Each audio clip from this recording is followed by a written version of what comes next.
Call of Duty didn't die because it failed. It died because when it finally succeeded again, with Gulf War, the franchise refused to understand why. And BO7 is the proof. Save yourself!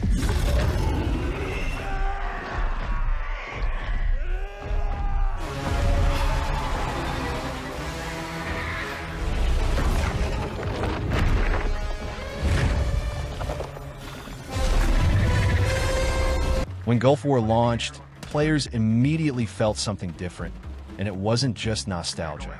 It was intent.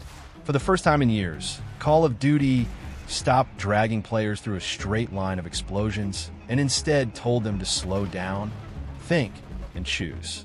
The game trusted the player again. Gulf War introduced semi-open world mission design, and that mattered more than most people realized. Missions weren't fully open worlds, but they weren't corridors either.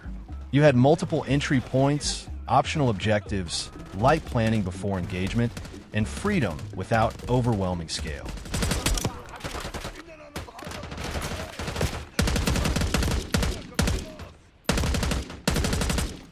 This wasn't Ubisoft-style bloat.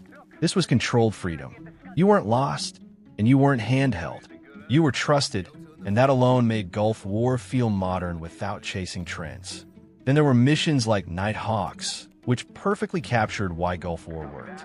Darkness wasn't just visual flair, it was gameplay. Sound mattered, movement mattered, patience mattered. You weren't being rushed, you weren't drowning in UI elements, and you weren't forced into constant cinematic chaos. You were reading shadows, timing shots, and advancing deliberately. This was an old-school Call of Duty. This was mature Call of Duty. The game understood that tension is more engaging than noise. Technically, Gulf War showed restraint, and that restraint was its strength. The game looked good, but more importantly, it was readable. Environments weren't over-cluttered, visual effects didn't drown gunfights, and animations felt weighted instead of exaggerated. The game chose clarity over spectacle. That's why it ran smoother. That's why encounters felt memorable, and that's why nothing felt like filler. Seth, time to take that radar offline. Damn, we're taking fire! Fire in the hole! Sam's and helicopter incoming! Sir! 2-for-1 deal. Taking contact. Receiving full on fire. That shooter's below, okay? Take him out. This is also why Gulf War didn't feel like fake nostalgia. It didn't reference the past just to remind you existed. It understood why those older ideas worked in the first place. Slower pacing, grounded tone, tactical tension. Not because they looked cool, but because they served gameplay. That's why the game stuck with people longer than anyone expected. Then came BO7, and instead of asking why Gulf War felt refreshing, it asked how to scale everything up. That was the fatal mistake.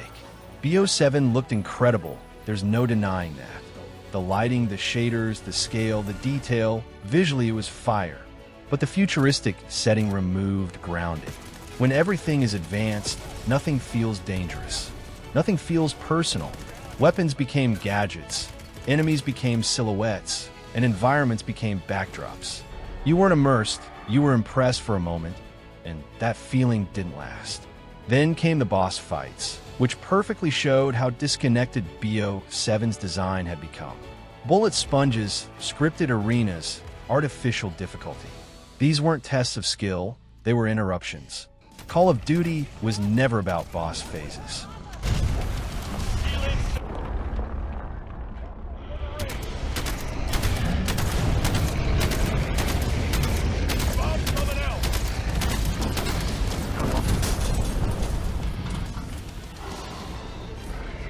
It was about positioning, reaction, and situational awareness. Boss fights removed all of that and replaced it with patience checks that killed pacing. BO7's visuals ended up carrying the game harder than the gameplay did. Gunfights felt disposable, encounters blended together, and movement was flashy but floaty. When you remember a game more for how it looked than how it played, something went wrong. And then there was the massive game size problem, which mattered more than people admitted. BO7's install size wasn't just annoying, it was revealing. The game was loading high-detail background zones you could never enter, environmental geometry with no gameplay purpose, and massive visual set pieces that existed only to be seen. Entire chunks of maps were being streamed without player interaction. Storage space was being sacrificed for spectacle, not gameplay. This also exposed a deeper map design issue. BO7 maps weren't just big, they were wasteful. Huge background areas, vertical layers with no meaningful access, and visual density disconnected from play routes. Compare that to Gulf War, where spaces were smaller, routes were clear, and every loaded area mattered. One game respected performance and flow.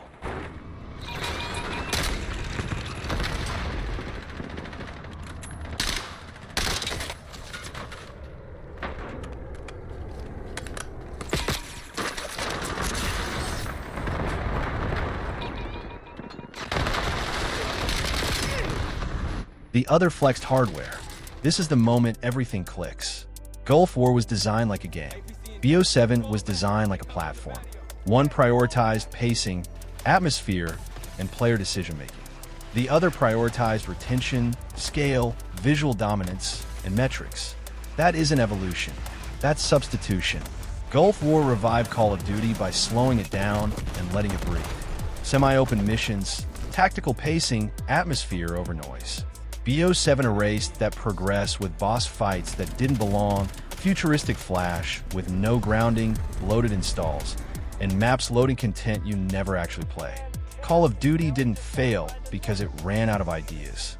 It failed because every good idea gets buried under excess. May be able to locate one. Plane's taking off! Fire, Kate! Gulf War wasn't the future. It was proof that the future was possible. And BO7 made sure it wouldn't happen.